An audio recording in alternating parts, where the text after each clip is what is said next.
Hi everyone, I'm your host Matt Salem, and you've tuned in to another episode of Our Best Behavior, brought to you by Behaviorally. We are the global digital-first leader in defining and diagnosing human behavior to help you achieve the most valuable moment in marketing when a purchase transaction occurs. We are Behaviorally, the transaction experts. Each episode, we share insights on trending topics within our industry and of interest to our customers. Today, I'm delighted to be joined by two guests, Justin Carbonella, Director, Human Insights at the Coca-Cola Company, and Stephen Ferguson, Director of Consumer Knowledge Market Research at Georgia Pacific.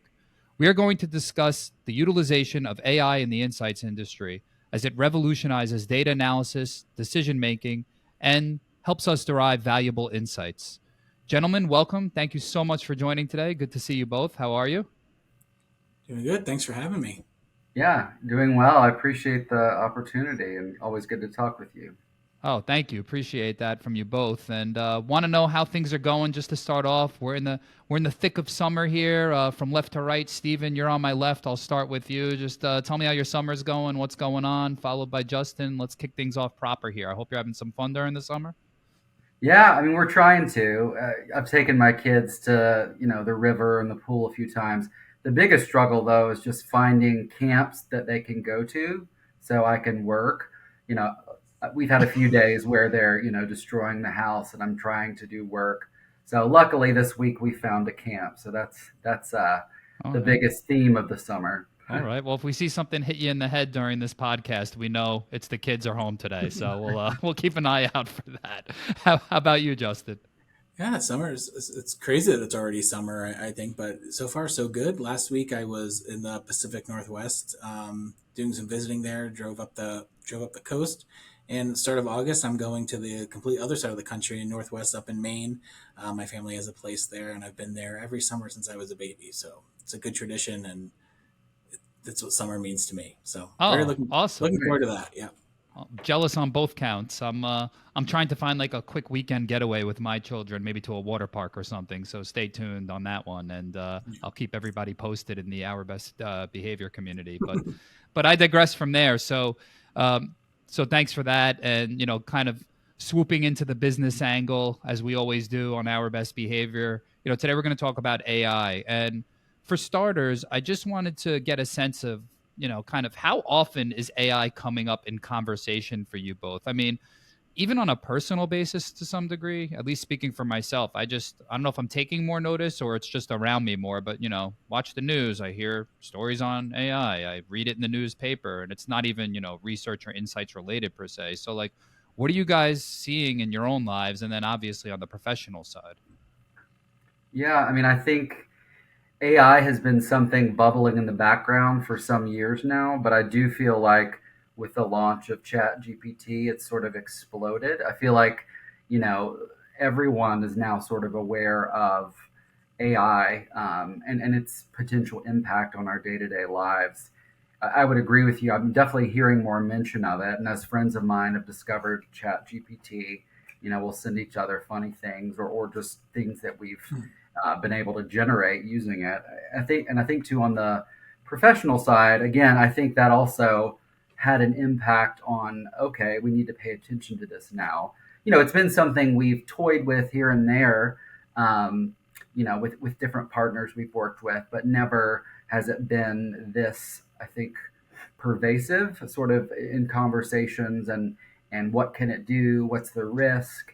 And so organizationally, we have done a few things here and there, but we're trying to put together kind of a consumer knowledge or market research point of view. But yeah, I mean, it feel like it just exploded out of nowhere when Mm, Chat GPT launched. mm, yeah. I 100% agree. I think in the industry, we've always been sort of talking about things from like an automated perspective, but I think the shift is really just from even clarifying the differences between AI and generative AI. And to Stephen's point, ChatGPT was sort of something that gave everyone access to an AI platform, and not just insights people, not just professionals. Everyone was sort of playing with it and coming up with funny stories. And I think when you have a tool like that that gets such mainstream appeal so quickly, um, it does just become part of conversation versus what it might have been just from more of a professional or tech tool. It's now just sort of a daily conversation or something that everyone has access to it. So it's inherently as part of conversation. Yeah, yeah. I mean, its uses are going to be widespread for sure. I remember the last time that we were together, I had even mentioned this example of asking my son, who's 8 years old, like, "Hey, do you know about AI at all?" Because I was doing some work and it was coming up, and I was curious what he would say. And he just said, "Oh yeah, I think it's going to really be able to help do things like, it might be able to help me do my homework." And then he's like, "Just kidding, Dad." Like he knew right away he's not supposed to do that, but I mean, as an 8-year old, for him to hear that in second grade, it was kind of interesting to me. Like he's heard about it. He said he's seen stuff on YouTube about it, etc. So it's out there for the taking. And obviously, it's going to have an impact on all of our personal lives in a variety of ways, but it is also going to have a tremendous impact on us professionally and the businesses that we each take part in day to day. So, with that, I would like to hear if there's any examples of how you are seeing, your business embrace AI broadly or use AI, and if there's any specific examples, perhaps from an insights lens, where AI has been used to help you both day to day or to help your team or your business more broadly. So it's funny you mentioned your son using it for homework or thinking about it. And we were actually talking, just a quick aside, apparently college admissions, have to have a really, fine tooth comb as they're getting these college admission essays, because of course it can, generate an entire essay with information you give it. So I think, we'll have to figure that out. But I just thought of that as you mentioned your son's homework. But at GP, we again, like I said, we've used it here and there. I don't think we fully dove in like we probably will. We've used it a couple different ways. I think we've looked at like image sort of scanning, if you will, like packaging or just visuals that oftentimes it's an opinion game with designers. We want it to say this or look like this. They have a artistic point of view, but at the end of the day, it needs to stand out. It needs to convey high quality or whatever we're trying to kind of put out there. So I think it can be helpful in sort of taking some of that subjectivity out in terms of just the visual aspects of the packaging, not necessarily the claims and what you're saying. So we haven't done a ton of that, but we have used it and kind of toyed with that a little. And then probably the biggest use that we've done is using sort of like chat bots. So, toying around with sort of AI-led moderation to kind of make a survey or part of a survey a bit more conversational. Obviously, you're saving on moderating fees, but at the same time, it definitely can improve. And some of the work we've done has shown nice qualitative insights, almost like you'd get with a full moderated sort of IDI or focus group. So those are kind of the big ways we've used so far. Cool. Yeah, to build on that, we see it as just a great way to kick off discussions internally. So for example, we're asking it, what are the best drinks of the summer? What are the best occasions for drinking fruit punch? What are the top brands of sparkling water? Things like we probably know the answer to because of where we're working. But even if we just learn one new thing or get one new thing to explore, it's already a huge value add. And the time to getting that knowledge is so quick and fast. And Stephen was sort of hitting on qual, but for me, I'm almost thinking about AI as a new piece of our solution set. I think in the insights industry for so long, we've been talking, are we going to do qual or quant? I think AI is sort of going to come out as that third new segment of work that we do, because it really does allow us to cross over both of those, or I think it's providing better inputs for both of our deeper researches as well.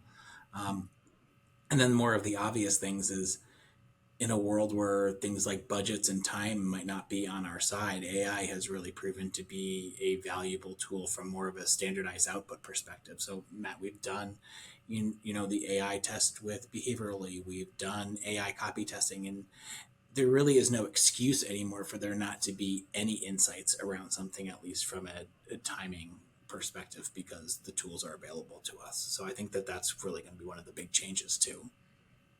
It's interesting that you mentioned it could be kind of that third pillar of qual and quant. That got me thinking too. It could also be sort of a nice bridge between the two where you're not 100%. having to choose one or the other or do this lengthy phased approach. You can use that to kind of support both and kind of have a really nice bridge. So Yeah. Yeah. we'll No, I see like that. where it goes.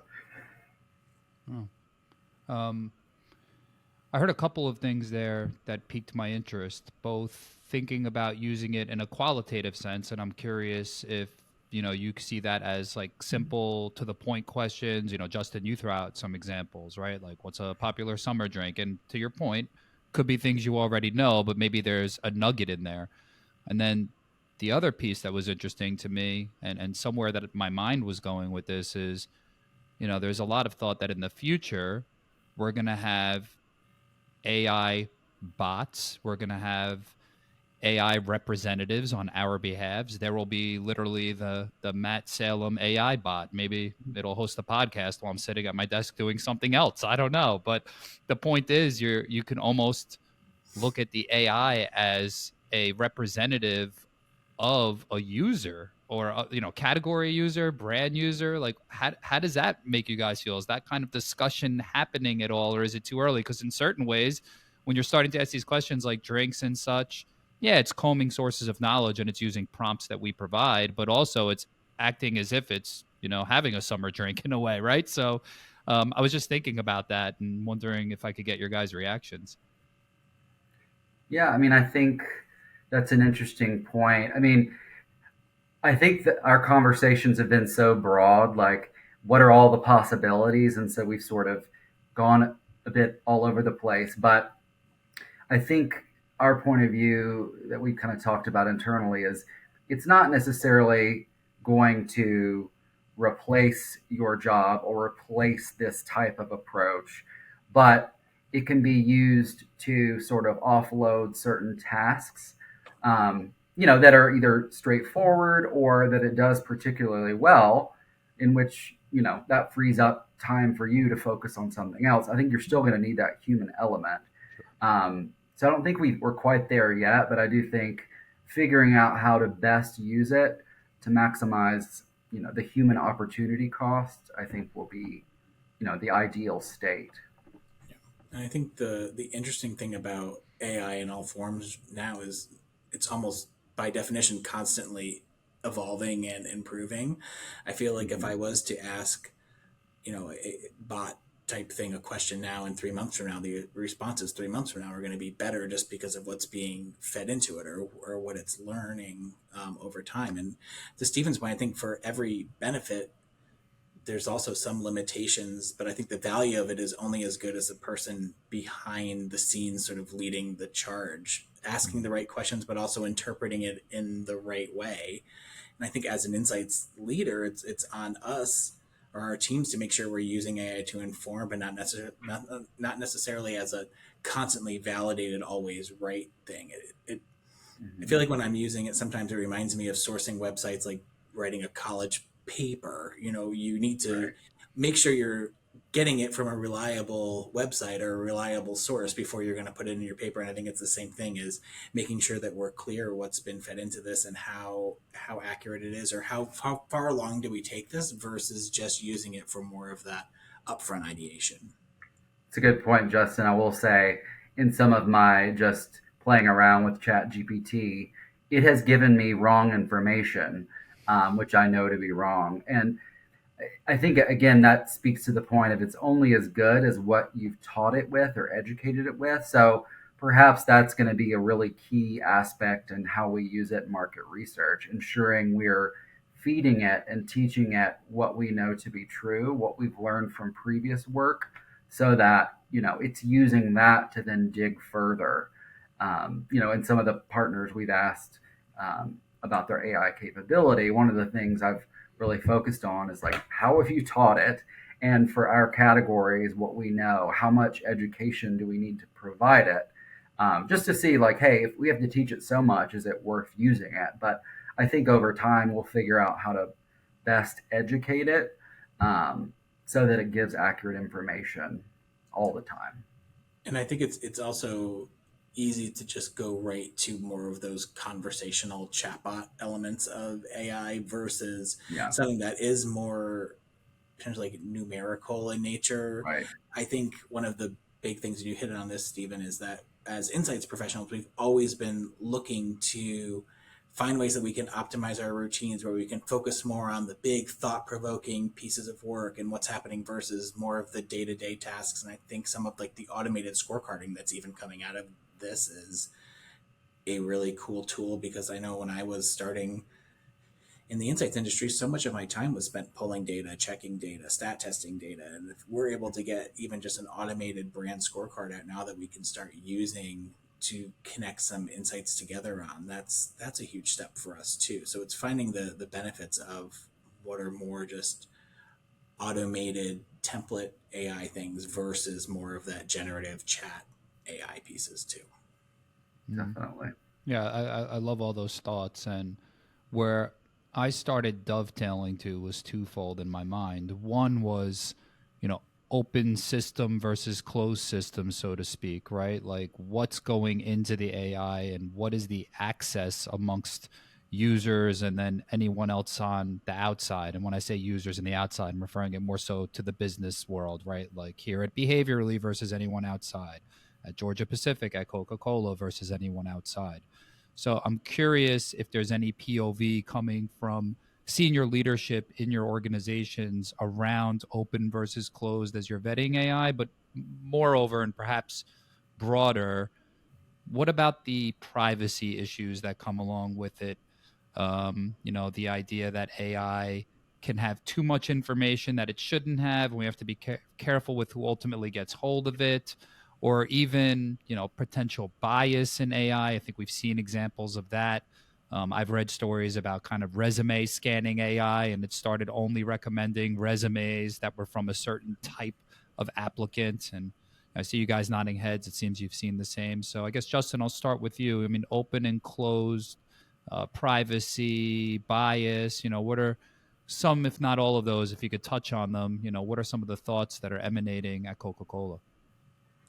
Well, and I think this became a very quick trend. I think after the influx of Chat GPT is that we have our own internal Coke Chat GPT, which is more private for us.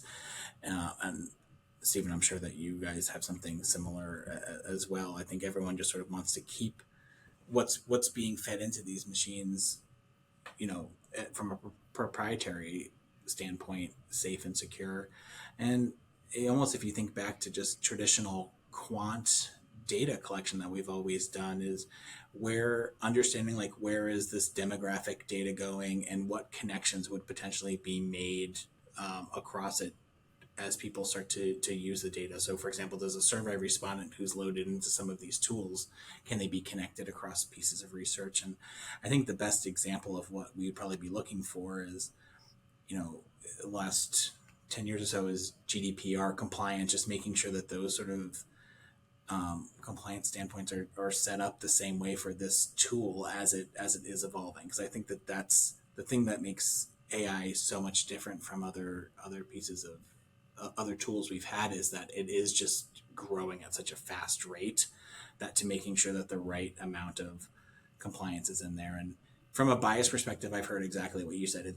All the examples have been more in terms of things like employment versus beverage insights, but I think it begs the question as to understanding what's being fed into the tool needs to be as transparent or unbiased as possible.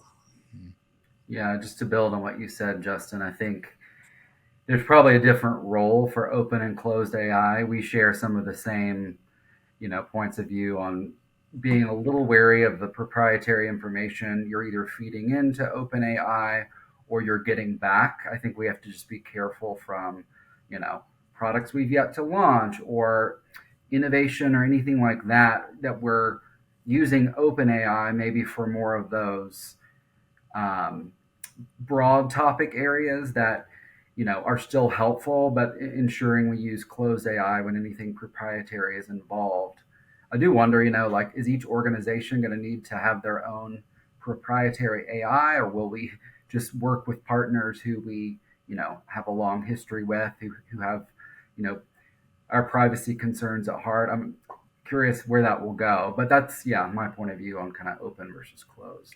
Yeah, or making sure we have the right firewalls to it too. Yeah, I think anytime that something new like this comes to such a conversation point, it's always easier to think back to other examples. And I just remember early days of buying things on the internet. Everyone was so scared to mhm, put their credit card number yeah, in. They weren't sure where it was going to go. And yeah, I think it's that same philosophy now, where until there's enough regulations in place, I think that there is always going to be in the back of our heads what is the right amount of information to ingest and to hear, or how can we give it just enough that it becomes useful, but not too much that, to your point, we're risking innovations or things along that nature.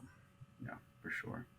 Yeah, I love the lens of kind of open AI being thought of as kind of broader questions that are a bit, brand slash initiative agnostic versus closed being perhaps more innovation. I mean, I think the closed stuff, it makes sense even here behaviorally, when we think about the system that we use and how we leverage AI. It's obviously a closed system. It's not out there in the public domain. So everything is kept private. There's client confidentiality top of mind. So everybody's going to have that kind of point of view, and I like the examples that you guys provided for that.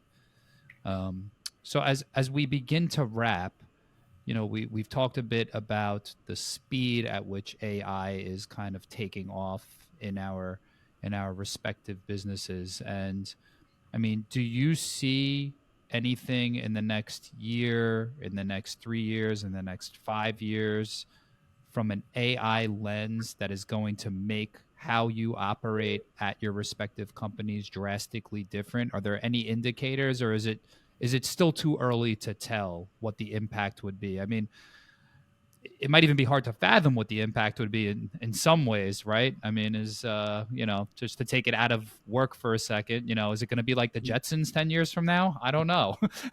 Like how far is AI going to go? But I'm wondering if you have any point of view of where you could potentially see it going on the horizon in each of your respective work environments. Maybe we should ask ChatGPT what it thinks, and we can park Ah, its answers a little bit.